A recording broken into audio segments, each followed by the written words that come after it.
the Dayton Branch NAACP monthly community meeting. This meeting will be facilitated by our education chair, Mr. Jerry E. Griffin Sr. And the subject matter tonight is school administrators provide updates. So we're going to have an opportunity to see what's going on in these particular schools and school districts. And the person who will lead us in that discussion is Chairman Griffin. Chairman Griffin.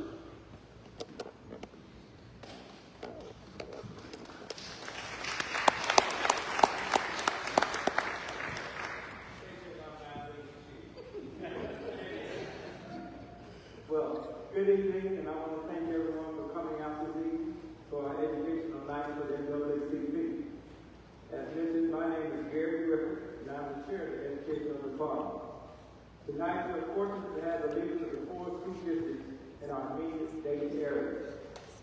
Each district faces challenges from student enrollment concerns, cuts in funds and programming, which affects staffing needs, transportation, and many other challenges that affect public education everywhere.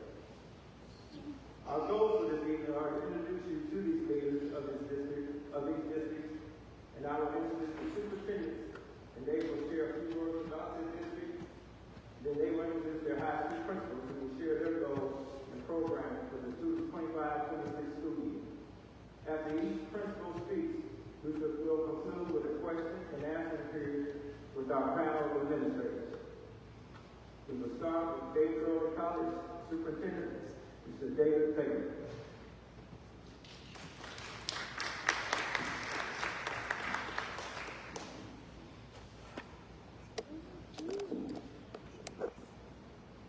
Good evening. As you mentioned, my name is Dave Taylor. I am Superintendent of DECA. It's an honor to be before you today. This is actually my 22nd year working at DECA. Many don't know that DECA's founding was actually as a state public school. We left and became a charter school in 2007 and have operated independently as a charter school ever since. We serve students, children exclusively from the city of Dayton, and we are a niche school. Our singular focus at DECA is helping young people from this city gain the skills they need to go to and graduate from college. We serve about 1,300 students. That's about 67% of the kids in the city of Dayton attend DECA school. Our high school is located on the University of Dayton campus, and it has been there since its inception. While we are in early college, that means that every student at DECA will take up to at least 3 college classes and earn up to an associate's degree. The average student graduates with about 16, 17 credits. The aim for us is to make sure that students have exposure to college and they're able to make the transition well when they walk into their 4-year university of their choice. We just finished a $13 million renovation of our high school. If you've been to DECA in the past, you would have known we had cubicle walls that were left behind by NCR when they occupied the building. But since we moved in, we've used that and have now upgraded so it looks like a school. So if you haven't seen DECA High in a long time, I invite you to come through because it's going to look very, very different. A few updates about DECA. Academically, the pandemic hit us and it hit most schools very hard. While report cards haven't been released yet, I'm proud to say that this will be the first year that our high school's performance will actually match that of our pre-pandemic for us. So it's been a long road back, but our students are now achieving where they were before the pandemic. Our students outpaced the state average on every tested area with the exception of algebra this year. So we're very excited about that as well. 100% of our grads in the class of 2025 will visit college. We're projecting about 85% of them will go, and our track record has been that 54% of our students will graduate from college within 6 years of completion. We have the best parents at DECA. Our parents continue to be involved. At our open house this past week at our high school, we had 80% of our parents show up to walk their kids' schedule and to meet their advisors. So my principal's not here tonight, but I know she wants me to share one of the things that we're really proud of that we're working through this year is every student will have a 5-year plan. And that essentially is laying out for them the college credits they intend to earn while they're with us, their pathway through Sinclair, their aim for when they're going for their 4-year degree, as well as their plan for post-secondary, for where they're going to go on their after us.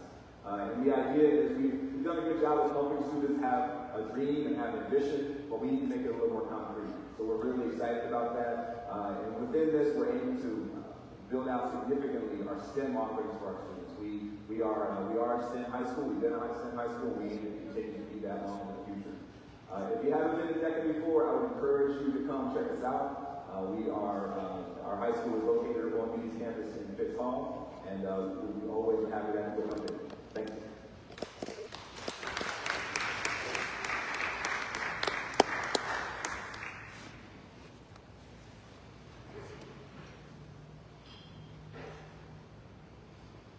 Now I'll call up Jefferson Superintendent, Mr. Rusty Clifford.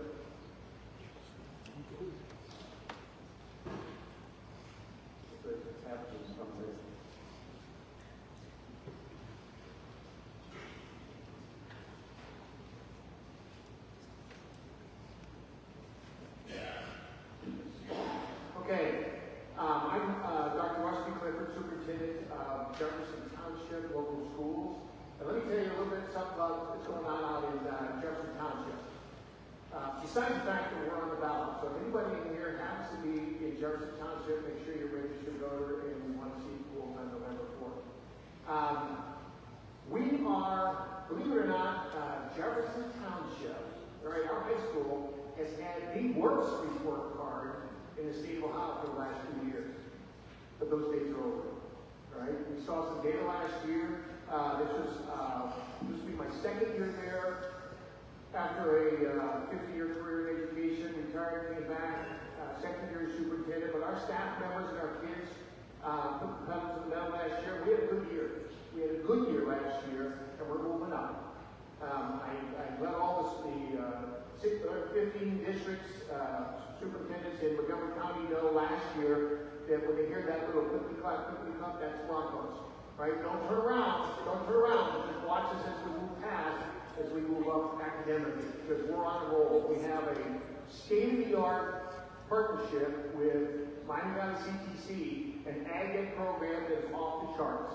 We've got welding, small instrument care, construction, small animal care. We've got a 1,600-foot state-of-the-art greenhouse. We've got a 2,800-square-foot barn. Unbelievable opportunities for our students out there to continue to learn. And our Bearwood Elementary is lined up with what's going on in the high school, so we're really, really excited about all of the career pathways that our students have. We actually have 15 students this year up at the CTC. And I'll tell you, size-wise, you might not know this, but there's only two districts in the entire state of Ohio out of the 614 that are smaller than we are. And it's not even close. I mean, we're like third from there's two behind us, and then us, and then the next one's like 75 major students ahead of us. So we are tiny, but we are the mighty Broncos. And we are on our way, and we are really, really excited about what's going on there. Our principal would be here to share some news, but she happened to be sick today, and so she's out. But I can tell you our enrollment is up. For a second year in a row, we've seen a big push. Families are coming back because there are opportunities there that did not exist a couple years ago. So we're really, really excited. We're going to hear more and see more about what's going on in Jefferson Township, and we couldn't be prouder of all of the support that our families have given us. Now we need the community to rally around schools, as you all know how the levy cycle goes in Ohio. We are back to the ballot. And just one last thing I'll tell you. So our move this year, our theme is from good to greatness. Because we had a good year last year. We're going to have a great year this year. All right? We're going to greatness. And because here's what we know about greatness. Greatness is not a matter of circumstance. Greatness is not a matter of circumstance. It is largely a matter of conscious choice and discipline.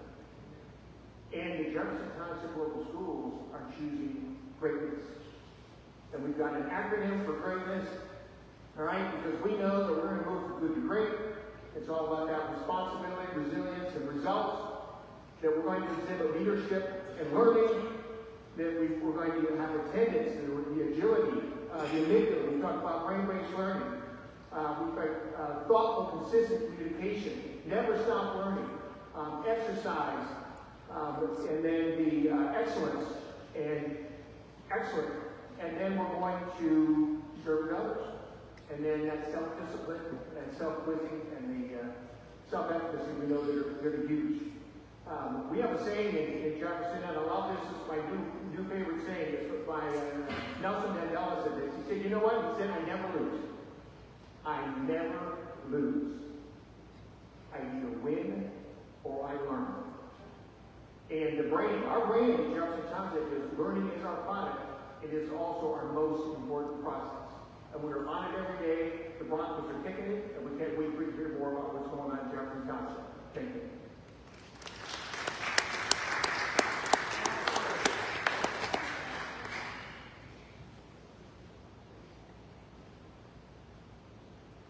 Now we're here from Trotwood Madison School District Superintendent, Mr. Marlon Howard.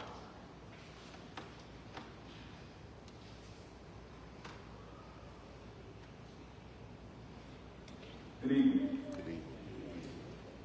I know this is better than this church. Good evening. Good evening. My name is Marlon Howard. I am the superintendent of Trotwood Madison City Schools, otherwise known as Red Nation, home of the Running Rams. We appreciate and are excited about the opportunity to come and share some of the great things that are going on in Trotwood Madison City Schools. We are a district of about 2,600 young people. We have 5 brick and mortar buildings, beautiful facilities, and 1 virtual academy that we service students with different needs here, well not here, but in our district. The vision of Trotwood Madison City Schools is 100% student success. That is our focus, that is our vision, that is our aim, and what I charge and challenge my staff to do is to think about what you do every day that can contribute to 100% student success. What we have going on in our district, I'm going to lead to our world-renowned principal, Mr. Michael McCray, and he is going to share some of the great things going on in our high school. But what I want to do is I want to make sure I leave you with this. Regardless of all the perceptions, regardless of all the assumptions, there are some great things going on in Trotwood Madison and these other districts as well. And it is our role and our responsibility to highlight the positive, to deal with the negative, and address the challenges.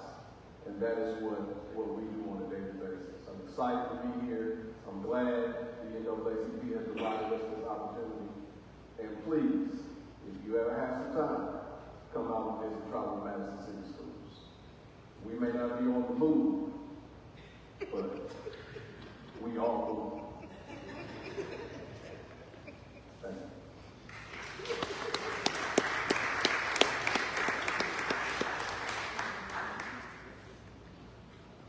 We will hear from Mr. Illustrious Principal a little later on the program, Mr. Michael McCray. But right now, we're going to call up Ms. Lisa Minor, Associate Superintendent, State Public Schools.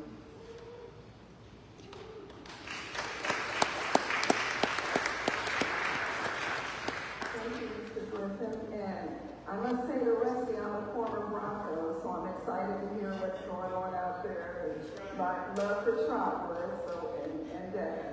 I'm Lisa Minor, Associate Superintendent, Dade Public Schools. On behalf of Dr. David Lawrence and the board, we thank the NAACP for their partnership and their support of our district and the wonderful things that because of our partners and community members, we're able to do.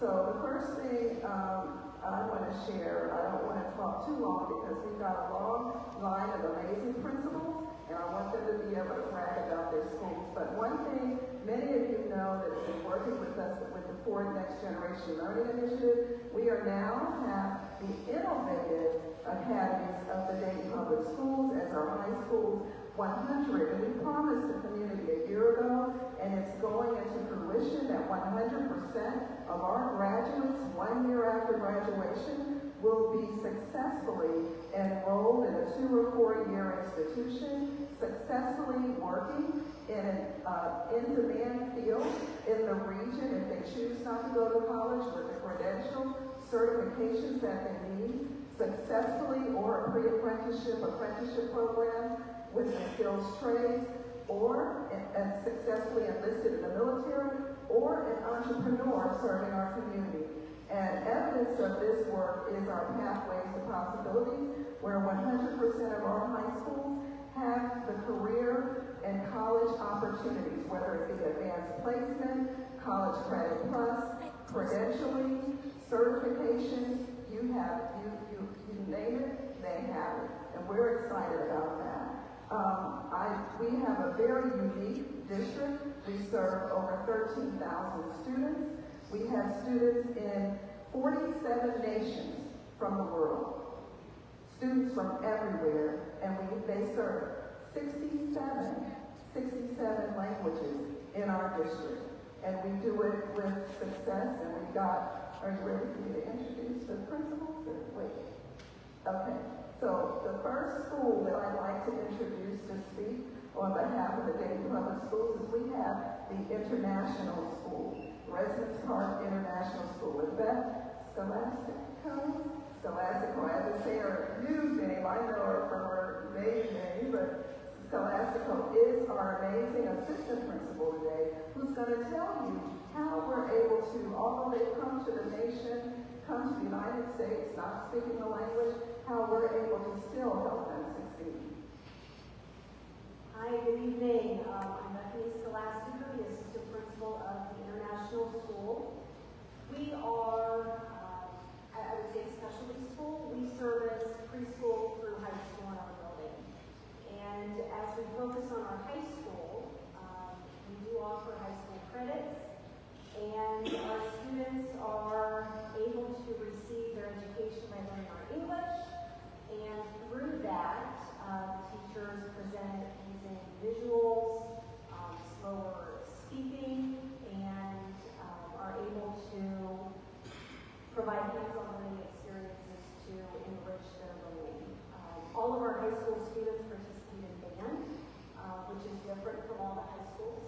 Many of our students have never played an instrument, have never picked up an instrument. So for our students to be able to perform at festivals or parades is a huge accomplishment. Typically, we keep our students for 2 years, and then they will leave our building to move on to a more traditional high school. But like I said, we do service preschool through high school, so it is quite a bit different than our other traditional high schools. We do offer guest speakers that come in to provide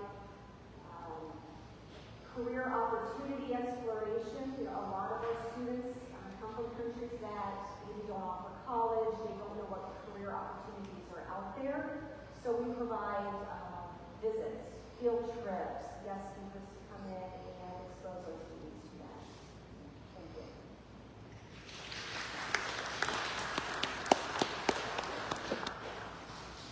At this time, before we get started, the Dayton Public School principals here. We have principals sitting at the table, Mr.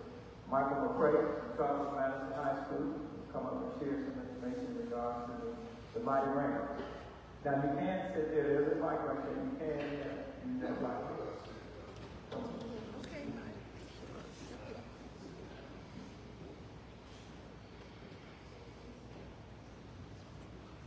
Thank you, Mr. Griffin. First, I didn't really want to go first, but good evening, everyone. It was a long day today, Monday. But right now, I'm really excited about what we're doing at Travel. I'm talking about culture building and about relationship building, and we're doing that. I've been at Travel for 25 years, 18 as assistant principal, 2 years as a principal, and then I was involved for 2 years when I came back. We have a 5-year plan, and we're in year 3. And the one thing that we started off with about building culture is let kids know they are very important. Our motto at the high school is a very simple motto, but it means a lot. You matter. You are the most important people in this building every day. And they know it, and we make sure they feel it. Now, we got a bunch of programs. You know, we got college preparedness plus, we got drone program, we got different programs, but it's about the basics. Most of our students need to get back to the basics, and we're focused on the basics. We focus on the central standards that kids need for each grade level. And the central standard they need when they leave their high school to go wherever they want to go, from military to college to career. It's high expectation, not just for the students, but it's also for that staff to come in and perform every day and see exactly what they need. It doesn't matter where they come from. I never worried about that in my 30 years of education. When they walk in the door, it's our responsibility to provide the proper education for everyone that walks in that door. And that's what I expect from my staff every day. Some people get caught up, parent involved, and say, if they come, they come. We're going to try to pull them in, but it's about us going here every day, with our skills, to make sure they do a great job. Now, I'm about building relationships, so that's where we are right now. The one thing I'm happy about, in year 2, I wasn't expecting it, but we improved in every category by 10 to 15% in every category. I was looking for that year 3, thank you, I was looking for year 3, and they shocked me ahead of me in year 2. So now I got a big time pressure on me now to make sure that we continue to make that growth every day. So I'm going to be short, but I won't expect it to be long. I got my grandkids with me, so I had to do something with them. And, I got 2, a 5-year-old and a 3-year-old in me with me, so that's good. Okay, so thank you for coming out to Trotwood. I'm really excited about the direction we're going to, where the superintendent and a lot of people I know, Mr. Griffin, he's a legend. He's one of my mentors. He was my 7th grade basketball coach, 8th grade basketball coach. He's been in my life for a long time. I appreciate you giving me the opportunity to come. All right. So, turn it over to you, sir.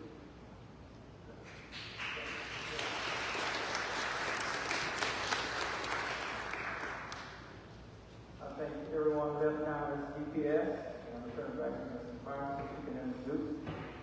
Despite staff, and quite a few of them, like Mike, I've known for years. Very proud of the work that they're doing. I think superintendent got an excellent staff here at the high school, and I know they're looking forward to a great year. I support them all the way. Thank you. Thank you. And now it's my pleasure to introduce our other principals. And the first principal that will come up is Mr. Eddie Davis. He is our amazing leader at Meadowdale Career Tech High School. Many of you, I'm a Meadowdale mom, so I remember back in the day when they had the IV and all of that. And I tell my son all the time how amazing the school is, how it's really transitioned into a high quality, one of the best career tech schools in the region. But I could brag all day about it. I just say go visit, because what you'll see has been featured in the paper in several places. But I'll let Mr. Davis tell you more about his wonderful Meadowdale High School.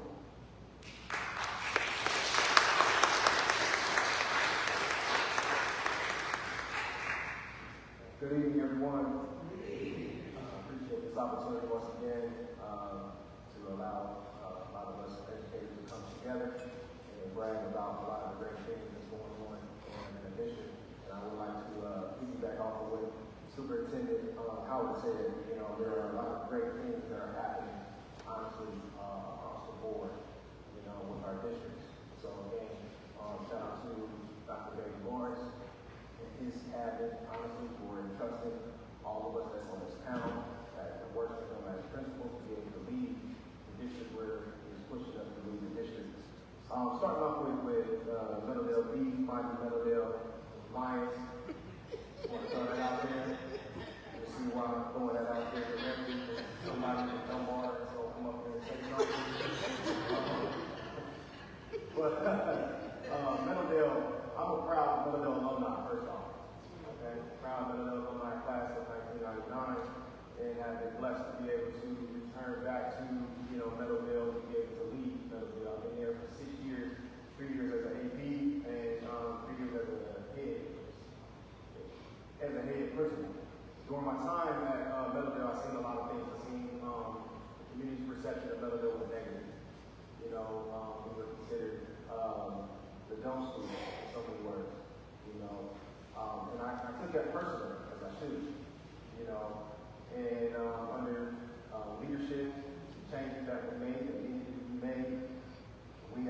blessed to be able to grow Middleville. We are sitting at about 500 students at this point in time, where our enrollment was, under 450. We graduated last year. We gave out 5 CTE honors diplomas. Okay. One of our students went down to the nationals, and competed in our game design. 82% of our students in pre-nursing were able to complete the phlebotomy. We had 9 programs, pathways. Started off with, we had business and entrepreneurship, digital design, IT and cybersecurity, gaming design, sports medicine, pre-nursing, surgical tech, robotics engineering, and just this year we are adding aviation. So we're about to fly planes out of Middleville and then. Our performance index at Middleville as well. We were at 39% of our students on the OSD was passing in 2022. I can proudly say 60% of our students out of 2025 is passing our OSD overall. I mean, our kids are learning. In addition to that, our withdrawals in 2021, we had 155 kids that were withdrawn from Middleville. 2022-23, 200 kids. That was my first year as head. We decreased those numbers now to only 86 kids were withdrawing, last year. So again, proof is in the pudding that things are happening at Middleville. I also took something personal.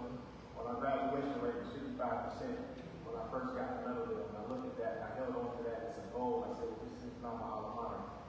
So this won't continue to happen. I can now say from 2021 to 2025, I graduated 71% of our students from the Mighty Minds. So we are digital design program. They selected 8 of our students design wraps. It's these mechanical, electrical box wraps that are downtown that was designed by one of those students, and they're beautifying the city. So I'm proud to see my students' artwork, throughout the city. So again, Middleville is doing a lot of great things. We are now at our biggest freshman class we've had in a long time, with 160 freshmen that we currently have right now. I haven't seen that, and we have a waiting list of students who are saying they want to be at Middleville. So again, things are really, really growing. Our ROTC program as well is not considered a pathway, but it is a part of Middleville as well. We started a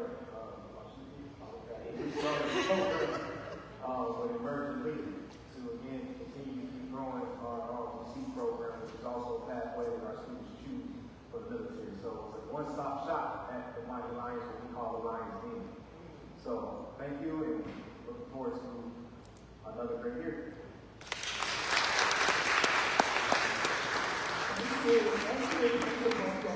I told you they were amazing, and there's so much more we can share about the wonderful work that's done at Middleville. So please, if you have a chance, go visit, and feel free to leave these here so you can look and learn more about our high schools. Next, it's my pleasure to introduce the principal, Tia McDowell, and she is our new principal at Belmont. She was there last year leading the middle school and had one of the strongest middle school programs as far as with the sports and performance, and now she's taking it to the whole high school. This year, Belmont is going to be 12, but they're still busting at the seams with people trying to get in.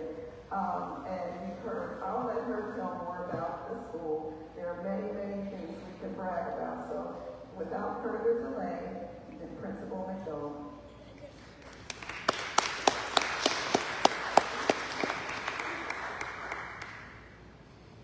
Good evening, everyone. Thank you. I don't mind me if I take my time, but we can take this time to spread all the negative things that happen, and I'm going to take my time to share with you all of the great things that are happening at Belmont High School. Our vision is real simple. Real work, real world, real ready. I have a charge as a leader of Belmont High School to ensure that on the Monday after graduation, all of my students that graduate are real world ready. I'm having a moment here because I'll just say a little over 20 years ago, I was taking a class called World Cultures at Delmar High School. And Mr. Terrell, will you raise your hand, Mr. Terrell? He was my teacher. And I bet when you were teaching me world culture, that you had no idea that I would grow up to be a girl leading the biggest global high school in the city of Dayton. Here you are. Belmont consists of 972 students. That is 586 young men and 386 young women. 56% of our students are multiracial, 44 are Black, 31 white, 17% Hispanic, and 1% Hawaiian. Someone mentioned earlier about how many countries Dayton Public serves. I want to be intentional about sharing how many countries Belmont serves. We serve 29 countries representing 5 continents. And I would love to honor my students by sharing exactly which countries are represented in my hallways. It starts with the Congo, Ethiopia, Tanzania, Turkey, Uganda, Costa Rica, Iraq, Nigeria, Guatemala, Honduras, Chad, Mexico, Rwanda, Jordan, Uzbekistan, Afghanistan, Russia, Kenya, Spain, the Dominican Republic, Ecuador, Venezuela, Colombia, Nicaragua, and Uganda. I have the pleasure of looking in the faces of children who have found refuge in our city and at my school. That's 27 distinct languages represented and 15 official languages from their countries. This summer, Belmont High School students who are bilingual took interpreter tests over the summer to become certified as interpreters. Also, students were able to earn Ohio Department of Education biliteracy seal. So that just speaks to how incredibly talented and highly intellectual students at Belmont are. We also have a Navy ROTC program currently with 110 cadets. They serve as the honor guard, the color guard, drum team, athletic team, and probably one of the things I'm most proud about is how they serve at fallen service member ceremonies who have been prisoners of war and even missing in action. Another aspect of Belmont that I'm real proud about is we have a transition program called Project Life. These are our students who have exceptional needs. They have completed their graduation requirements but continue to receive services until their 22nd birthday. It is a very unique program that allows our young people to also become real world ready before leaving Belmont High School. We have a marching band with about 94 band members. About 3 years ago, it was just 26 band members. And so we're up to about 94. We are highly decorated in contests, but a lot of our musicians are still learning to speak the English language, but a common language is music. And they are able to perform at a high level, all the while learning English. Also real proud, Assistant Superintendent Lisa Meyer stated that, yes, I was a part of, I have been a part of Belmont for the last 3 years, 2 years as the middle school principal. Last year, I joined our high school team. And what I want to share is probably what I'm most proud about is what we were able to accomplish for the 2025 school year. 110 of our students earned industry-recognized credentials. 114 of them earned college, career, workforce, and military honor corps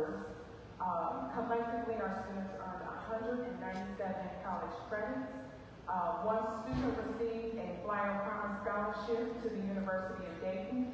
One of our students from our NJROTC Corps enlisted in the Marine Corps.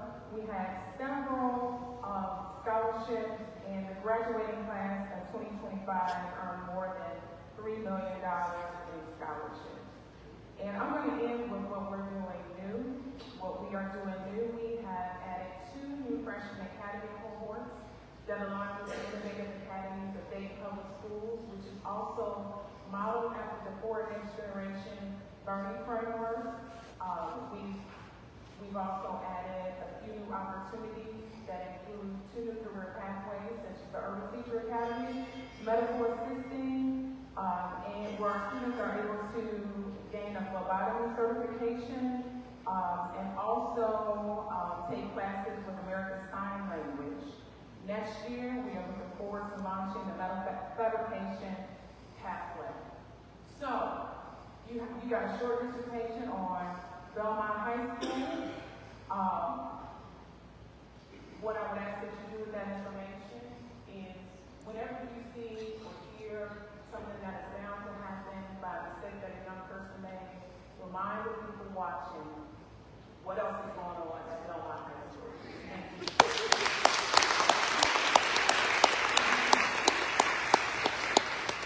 Great things are happening. Great things are happening at Belmont. Next, we have Principal Katrina Bailey, our amazing leader from Dunbar High School. So we want to welcome Katrina Bailey.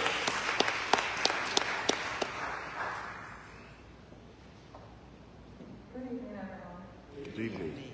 I'm not going to give you a dissertation. We're going to keep it short and sweet. This is my 6th year at Dunbar High School, 3 years as the assistant principal, and going into my 3rd year now as the principal.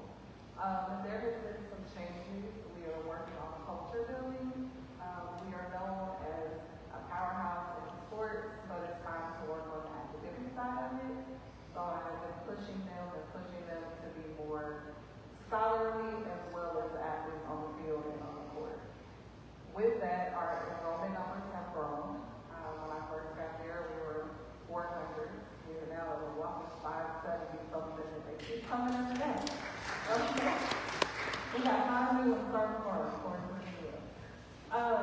So it's exciting to see them coming, and they're coming because we do have good programming that has been interesting and fun to watch. So at some of the other high schools, we also have the phlebotomy courses. We have an early childhood education class where they can go to Rosa Parks and learn how to become an early childhood teacher. And our wonderful urban agriculture program, if you have not heard of Mr. John Houston, you should come by and see it. He brings in all the animals, the goats, the chickens, the fish, the snakes. There's all kinds of things happening in this classroom.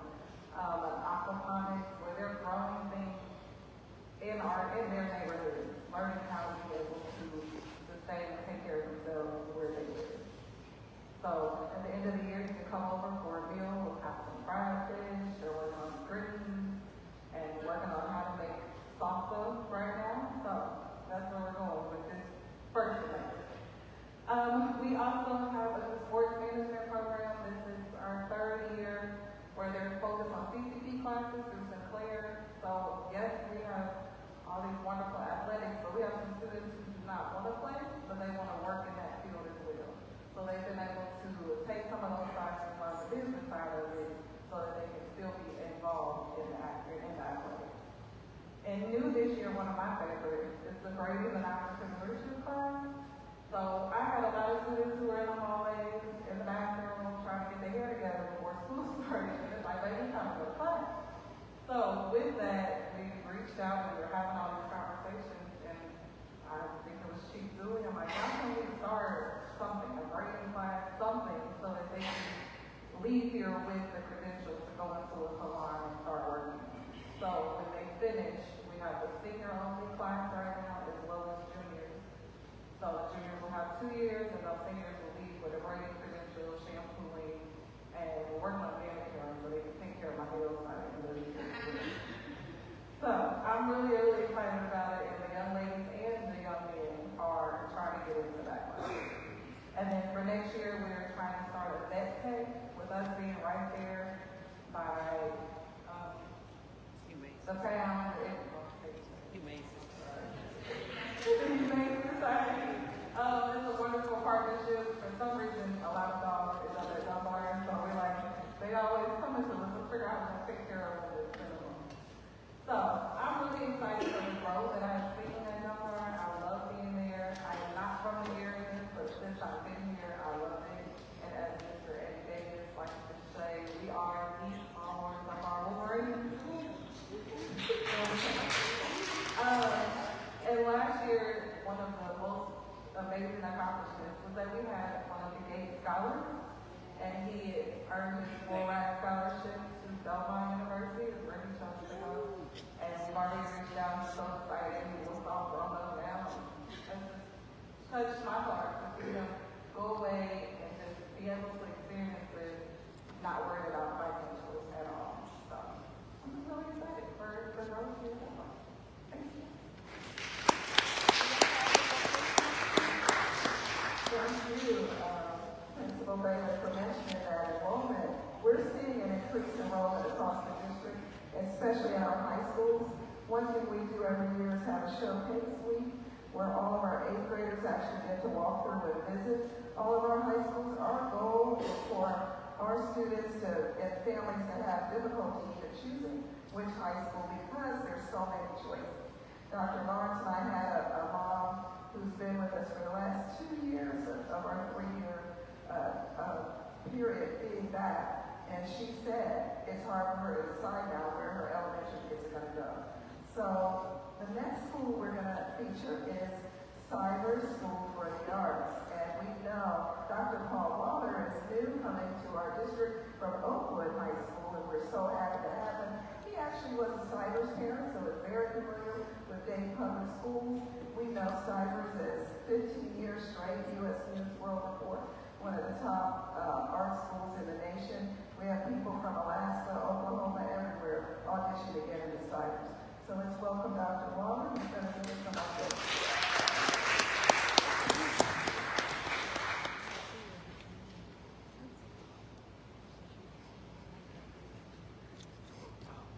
Thank you, Ms. Minor. I just love hearing all these things all these schools are doing. It's amazing. Even though I'm the principal of the district, you don't get tired of hearing all the good things that are happening. And we are the Mighty Tigers. And we do have sports at Cybers, just so you know. But Cybers, as Associate Superintendent Lisa Minor said, I happen to be a proud father of a son that went to Cybers, graduated from there, and any time I was in the building as a parent, I just knew it was a special place, and I felt welcome there, and I felt like, wow, this place is special. And that all comes down to culture in a building. And, a big part of that also is Mr. Griffin, because he was the principal there when my son was there. It's really a beautiful place. It's the building itself is I believe, the oldest school building in Dayton. They did an addition, I think it was in 2020, when they built kind of the newer part onto the older part. They joined them together, and you can see that the old architecture and everything has just been preserved, and it's just beautiful. We have 2 beautiful theaters, one new and one original, and I believe that our stage is besides the Schuster, is the only other stage that has a pit that can be lowered and brought back up with the orchestra. We have 8 magnets, so students can audition for 8 different magnets. We're a 7 through 12 building, so students that audition and get in, we can have them for 6 years. But we do have students audition, as they move through. They might move into the area, they might just decide they want to come to Cybers. So we hold 3 auditions throughout the year and try to give students as many opportunities as we can to give them an opportunity to come to Cybers. graduation rate is right around, I believe, 93, 92%. We have a high percentage of students going to 2- and 4-year colleges, and also careers. We also have 3 career tech pathways that kids can get involved in. That's theater design, digital cinema, and photography. So really gives students some really great opportunities. You don't have to always be the person in front of the camera. You can be the person behind the camera. And I think one of the things that makes Stivers, you heard about the diversity we have in our district and in Dayton Public, and I think that's really what makes Dayton Public special because of its diversity and the support. Everybody in the district, we hear the superintendent, everybody say all means all, and you see that everywhere you look. All means all. We're gonna work on meeting the needs of every single one of our students, and all means all. There's no exception to that. And when you come to Stivers, you see how the students are accepting of each other.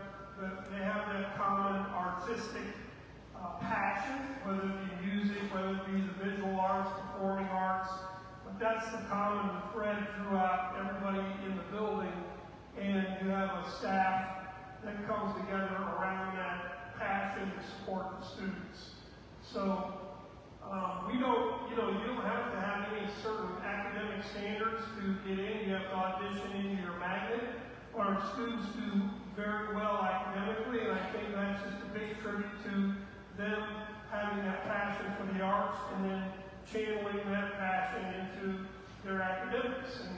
And that's what I think all of these different opportunities throughout the district do. And we offer 19 advanced placement courses at Stivers. We have multiple College Credit Plus courses, and our students do very well in advanced placement tests. And so, it's a great place to be a principal and to be a student, and really that's where our focus is, on the students. And when you walk around, you'll see art displayed throughout the entire building. It's like a museum in a lot of ways, and guess what? Nobody does anything to hurt any of that artwork. And I think that really comes down to having high expectations and having a belief and faith in the kids. And if we all do that, then they can achieve. And that's one of the things that I ask my teachers.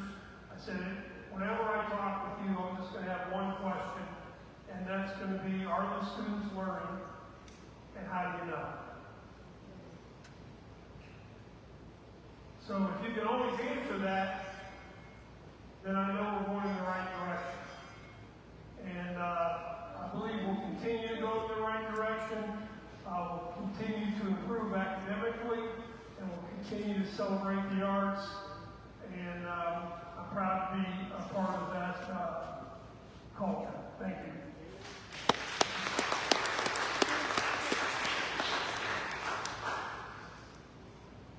Thank you, Dr. Waller. Thank you for mentioning one of our mottos of all means all, because that is a really special statement when I bring up our next principal. Principal Sheldon Lewis of Thurgood Marshall STEM High School represents a school that has a nickname of the penthouse because it's such a peaceful, calm environment. Although, and when we talk about special populations and all means all, she has one of the highest percentages of students living in group homes. But she's got the culture is so amazing. They moved 10 performance index points last year on the Ohio Report Card.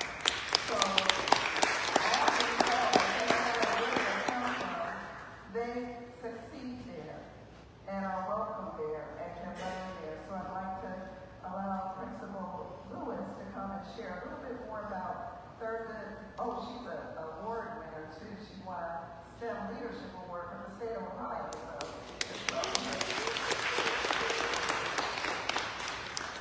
thank you. Oh, absolutely. We start each year with a prayer ball. So we have a lot of people coming, they pray with us, and then they walk around the building, inside, outside the perimeters, and bless them with oil. That's how we start every school year. So prayer absolutely works. And I want to start, this has nothing to do with Thurgood, but about all of the schools up here and many others. So when we talk about, kind of combating the negative information, and just as an opportunity, thank you, to be able to clear up some misinformation, I just want to talk a little bit about graduation rates, because I feel like the next time you guys hear something about graduation rate, you'll be able to say, no, that's not what it is. So like, when you hear Mr. Davis talk about 70% graduation rate and how he's grown, it's not that if he has 100 seniors, he only graduates 70 and 30 don't graduate. We're graduating most of the seniors in our schools. But what affects graduation rate when you hear our Associate Superintendent Lisa Meyer talk about how we have a high number of special populations, which is like group home, foster home, court place students. Any student who started 9th grade in a specific cohort, they don't go there anymore, but if they didn't finish school, they still count against our graduation rate. And so we're doing the work, and we're graduating most of the people in our schools. But people hear those numbers, and they think that we're not doing a great job, when in reality, if you want to talk about the graduation rates in our buildings, they're very, very, very high. But if we can't find those students and figure out what school they went to, they're going to count against our graduation rate. So I just wanted to say that, so the next time you hear somebody talk about a low graduation rate, okay, Thurgood Marshall STEM High School. First of all, I love it. It's like full circle to me. I don't know if a lot of you guys know how Thurgood was formed, but Colonel White, staff and students, came to Thurgood in the location where Nephi Ross High School was. So, I'm a Colonel White graduate, and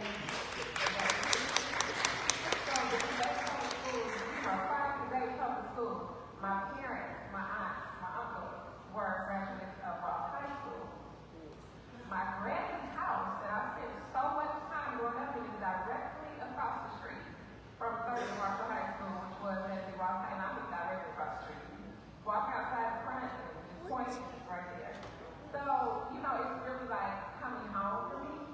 So, I'm just very proud of the school and of the work we're doing. And so when we talk about STEM, this is our STEM redesignation year. Our site visit preference September 18th, and we will learn on September 18th. Not if, we will learn that we were redesignated as a STEM high school. So that's coming up very quickly. But STEM, so when we think of STEM, we think of science, technology, education, and math. And that's in separate entities. And yes, STEM High School is going to, we want to expose students to those pathways, those programs. But STEM education, when you think about STEM education, it's a little different. So we consider STEM. S is for strategy, T is for that, E is for engage, and M is for mind. Strategies that engage mind. Because STEM instructional strategies are going to be incorporated across the curriculum. Every single subject, every single classroom. That's what STEM education is about. And so that is what we are striving for our students, because STEM instructional strategies, they teach something, those 21st century skills that our students need, those critical thinking skills that are missing, those skills that help our students become active learners in their education. And so that's what we're striving for every day when we talk about STEM education. And so as we're continuing to move forward, we definitely had some great successes. Last year was amazing. You heard Associate Superintendent Lisa Meyer, mention some of them. And, with some of our kids, we had a Macintosh Scholar. That is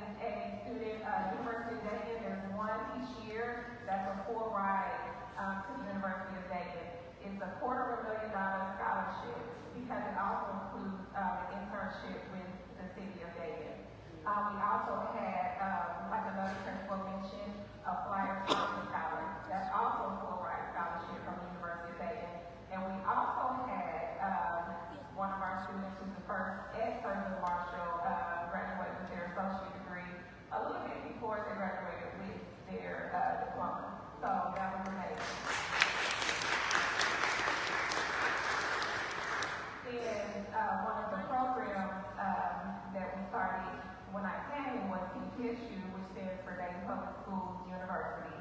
And so our first cohort, they are now juniors, and we have 7 students in that cohort. 7 juniors that are starting this year, currently on track to graduate their senior with their associate degree. And so, we're very excited about that, and we have cohorts that are continuing to come up. So hopefully you will just continue to produce those students that are graduating with their associate degree a little bit before they graduate with their high school diploma. Some of the other programs that we also have, we started some pathways that start with Project Lead the Way. And if you're not familiar with Project Lead the Way, it's like hands-on curriculum. We're using it to set a foundation for those students so that when they continue on, so they're aligned with industry certifications in Sinclair. When they continue on, they're not going there. It's not like they're in head, like they're already familiar with the content, the vocabulary. So, they're going to be more successful. And so one of those is we have Project Lead the Way Biomed, and so that's aligned with a medical lab technician certification. And then last year we also had catering nursing assistant program. We also had a phlebotomy certification. We had 13 students do their certification, and all 13 of those students, they were certified with they passed the test for their phlebotomy certification. So we were very excited about that. So 100% of those students. We also have early childhood. We had 3 last year. It's a 2-year program. So they went at the end of every day last year, went over to Rosa Parks to work with the preschool students. And then this year we have about, I want to say like 5 or 6 juniors that are doing it. So we still have those 3 seniors that are completing it. And so they'll end that with the Child Development Associate certification. And then we have more juniors that are starting it. We also have engineering, and engineering is another Project Lead the Way pathway. And so with that, they do the hands-on, they get that foundation, and then they're going to work on industry certification in Sinclair as well. For our IT this year, we have drones, and we have robotics. And so it's just exciting to see the students excited about it. Like if you walk in drones and you're watching the students try to work in pairs to get their drones through obstacle courses, through hula hoops, and up certain levels, and turning corners, and landing on a landing pad. And just to see those students like testing it, and they're running back to their partner, they'll add a little bit of time on this one, or move this number a little bit up, and then they're trying it again. And so that is what STEM education is all about. And so, we're continuing to grow as well, and I have to think that that's a part of it. We started at a little bit over 500. I think my first year right now, our enrollment is 648. And so this is our last small senior class. This class is a little bit over 100. Once this class is gone, we have no class that's under 150. I don't even know where they're going to be. So we might need some expansion if that's I don't know where they're going to go, honestly. But we're just really excited about the growth, really excited about the future, and proud of our students, proud of the amazing things that we've accomplished. Thank you. I have the whole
religion certifications, and some other certifications for our students.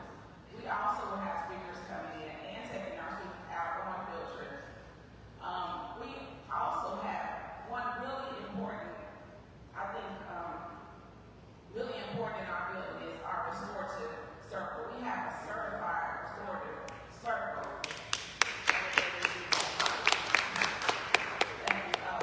Counselor in our building. And we do a circle with our students that have been sent over to us, and the circle is really working. I had 3 sets of students getting arguments the other day. And because of our circles, we didn't have any hands from, we didn't have, we were able to sit and actually talk and work it out. And to me, that is already a success just within 14 days. So I am excited about what we're going to do moving forward. And I just want to say that we are going to change mindsets and to change hearts in our youth. And I believe that it's going to happen.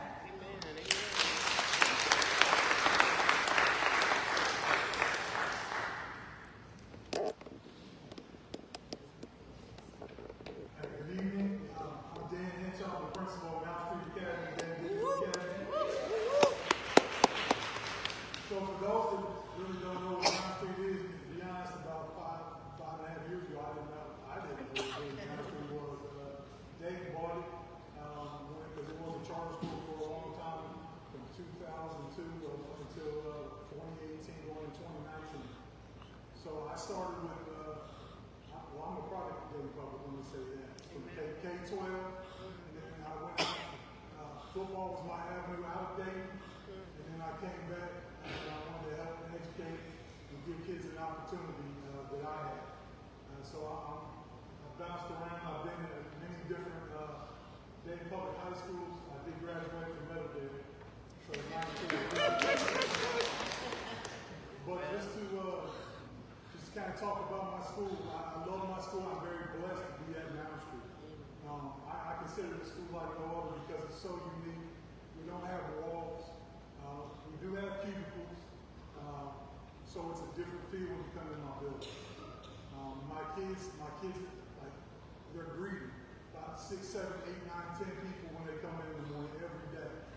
They feel welcome. They feel loved. They feel special. Sometimes that's the reason why they ended up with me, because they didn't feel that when they came in, when they were in other buildings. And I'm not, no shade at all. It's just sometimes it happens. Sometimes kids realize that they're doing the wrong thing at the wrong time. And then they realize, they messed up or whatever, and they end up coming to me, which is okay. Because we're all a team, we're all a partnership, we all try to help each other. That is what we do. There's no I. That's for sure. Because I know without a doubt I couldn't do what I do without everybody here and my assistant principal back there too, and the wonderful staff I have in Mount Street.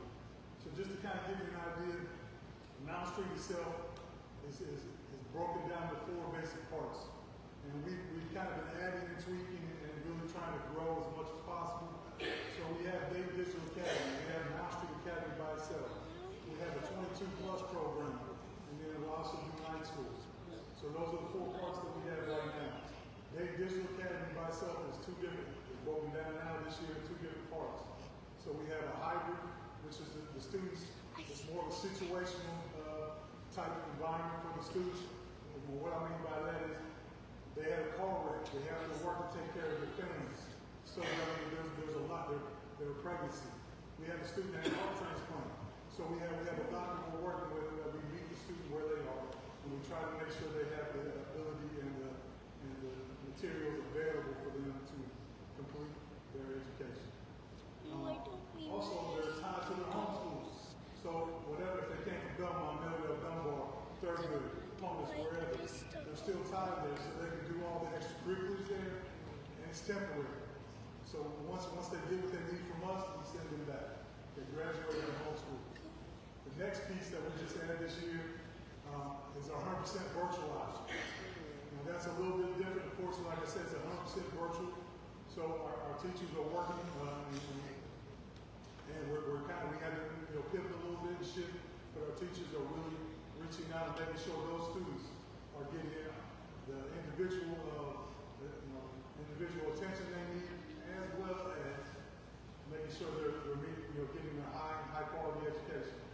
So we're trying to incorporate everything and give them all everything they need to be successful, whether or not they're in person or virtual. The third piece that we have there, of course, our Mount Street Academy.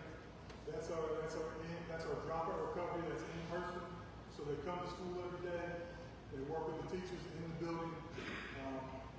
But we have a little something extra that other high schools don't have. We have our CBI program, which allows the students to have a job while they're working, while they're working on their credentials and their credits, and they get elective credit for that, so it works towards their diploma. So it's kind of hand in hand. We really try to push. So every 60 hours they learn half credit. So that's really big. And a lot of our students, of course, they love the work, they love the money, but they also see the benefit of getting their education as well as working to provide. Then we have our night school, which was kind of tied to our Mount Street building, of course. And what that was done just out of, we saw the need in our building. Some of our students were like, I want to come to school, but I have to work 40 hours a week to provide for my family, to help my mom, to help my dad, to make sure, my brothers and sisters are taken care of. So we were talking with our students and said, well, when can you come in? Like, I get off at 4, I get off at 5. Excellent. So we started a night school program 4 to 7. We went 3 nights a week, and then they're on virtual the other 2 nights. But they come in, they work with several teachers at a time, and they get that individual attention that they need while working on their school day, so they don't miss anything. And then it kind of blew up to where we're helping Dunbar, helping all the high schools up here in Meadowdale, Thurgood. They were coming over to us after they were spending a full day in school, coming to us so we could help them to make sure they did everything that's required to graduate. So that was a really big deal. The 22 plus program, we're really trying to help grow. We've only had one 22 plus person graduate this past, it's about 2 years ago, but we have about 14 in our cohort right now that are working towards graduation for this year. So, and that number can grow. So anybody that's 22 and older, it doesn't matter when you were in high school, the only thing we look at is the requirement of when you started your freshman year. So whenever that was, whether that was 1970 or 1999, we look at what was required at that time for you to graduate, and then we give you classes based on that requirement. So we really try to help anybody that knows somebody that would like their high school diploma, we can definitely help them. We just got to work on getting the transcripts. That's one of the hardest pieces, especially if they're in school a while. So other than that, just to kind of give you an idea of what some kind of special things we have an employment coordinator in Mount Street. We have a career-based intervention coordinator. We have a family outreach coordinator. We have a graduation coordinator. So we're really pushing this as much as we can to make sure our young people are going to be successful, not only now, once they get to the stage, but what they're doing afterwards. So we push them to find out what they want, what their career interests are, and how we can help them get there. We try to expose them to as much as we can so they can see further than what the neighborhood or the city can show. So we really try to make that push. And then also we have a mental health tech in-house, and we have an in-house therapist as well now. So that's great. So some of our students need that therapy, need that session where they can talk to somebody and work through some of the trauma that has happened. Everybody's been through some type of trauma. And what's a level 10 to me might be a level 1 to you, but you got to work on person by person. So we try to work around the entire student. We try to build the school around the student and not make the student fit into a particular mold or a particular school. So yeah, we're doing our best. We're working hard to make sure that each young person feels loved, feels appreciated, feels heard. Building that relationship with them, and then we focus on the education. So yeah, thank you very much. If you ever want to come visit Mount Street, please, I would love to see anybody come see my school.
standard is the standard. And the standard is never down here for any of our kids. right. I don't care where you come from, what your background is, what your family demographic is, none of that should ever matter. The standard is the standard. And for our kids, the standard should always be high. So I'm about holding our kids, our adults in the building, you know, our parents, our community as a whole to that standard. Because I believe and I know in my experience that if we do that, and we stay consistent and persistent with those efforts, that our kids will always elevate. Amen. They will always elevate. So I don't care where they come from. So I wholeheartedly believe in that. I just see this opportunity that I've been blessed with as an opportunity to, you know, raise the bar in a great place where we've got great outstanding leadership. We've got student-centered leaders in this district that really, really care about kids and the community as a whole. And so that to me has come in as a new principle. Like that's the number one criteria for me. It's not about coming out and doing the work we need to do. You know, I'm going to have the support that my colleagues here at the table, like they've been more than welcome, and really any of them asking for help, guidance. You know, how do I move in this district so I'm not stepping on somebody's toes? Not that that really matters. I'm going to be honest. Because I'm about the work, I'm about the kids. At the end of the day, again, you know, we've done some great things at Columbus. And I just want to continue to elevate our standards. And my goal on the mission of Columbus is to be not just the #1 career technical center in Ohio, in the region, but nationally. Because we got kids walking those hallways that do that. All right, so again, I continue to push them because I'm going to push them. They'll tell you. They'll tell you already in the first 3 weeks. I'm their guy that's going to push them. Because I believe it. And for me, I wouldn't be in the seat if I didn't take that personally as my responsibility to push our kids to their greatest potential. Like that's what we're all here for. Regardless of what programs we have, or what that looks like. Again, regardless of the kids, where they come from. Our job in these seats are to push our kids to the highest standard so they can go out there and have options when they leave. It's not about getting that piece of paper. It's about what they're going to be able to do with that piece of paper. Beyond that. So I believe in that wholeheartedly. I think we have a great team at home. We have great staff. We have great support community-wide, district-wide. And we're going to make that happen. Thank you.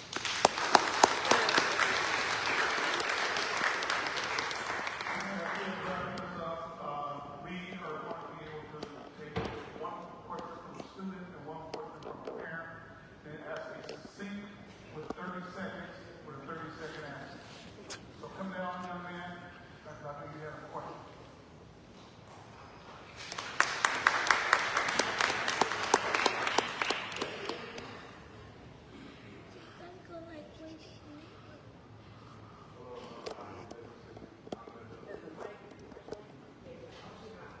Hello, my name is Jefferson. I'm going to be the I was wondering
come visit us next month in this room at 6:30 p.m.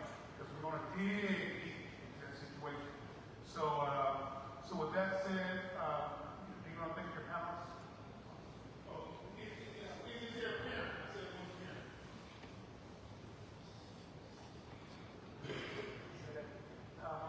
Thank that young man. That was an excellent question. I know a lot going on as always. Getting sometimes how what effects it does have on the students. So thank you for that. I just want to thank this esteemed panel. I think you learned a lot about the people that are responsible for educating your students in this area. And you heard about all the great things that are going on in all of these students. As they brought up myself, student, teacher, principal, lifelong, Daytonian, coach, whatever. I just feel so grateful for this group here. I know for some of them personally, I know what they're about and what they say they need. They're for their kids. They're for all the young people in this area. Our new principal down there from Points, I'm very impressed with him, like he said. He's stepping in here, and it's all the same. We all, this paper is all together. And we want definitely join us, Jefferson and Trotwood, as we bring for all our students in this area. Thank you for coming. And let's do a round of applause to Chairman Griffith for putting together this esteemed panel.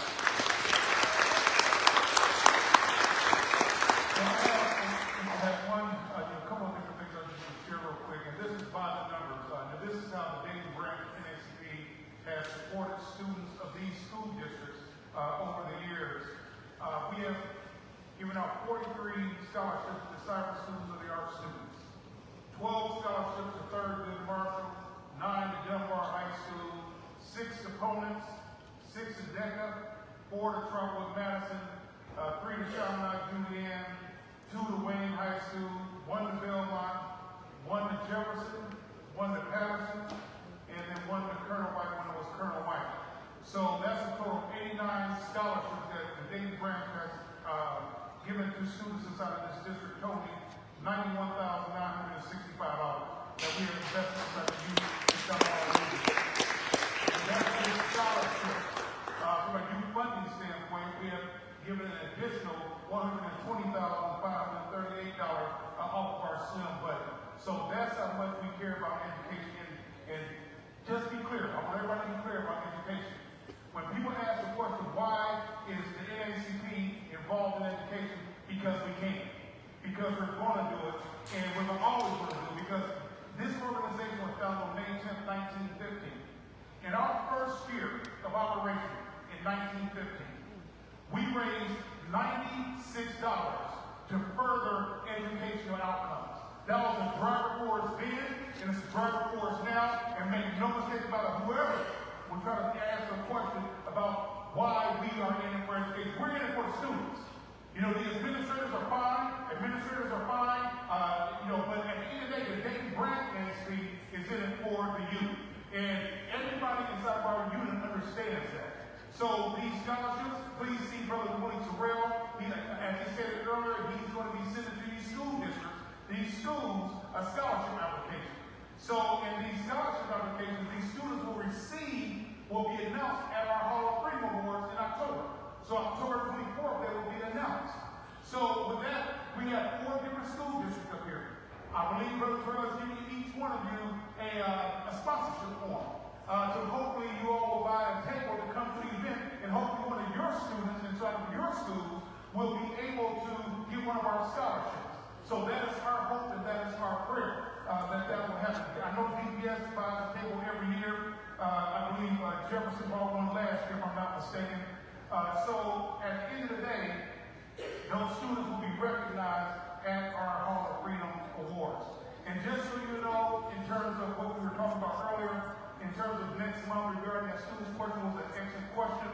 That next month, I did pull this up. Here are going to be the school board candidates.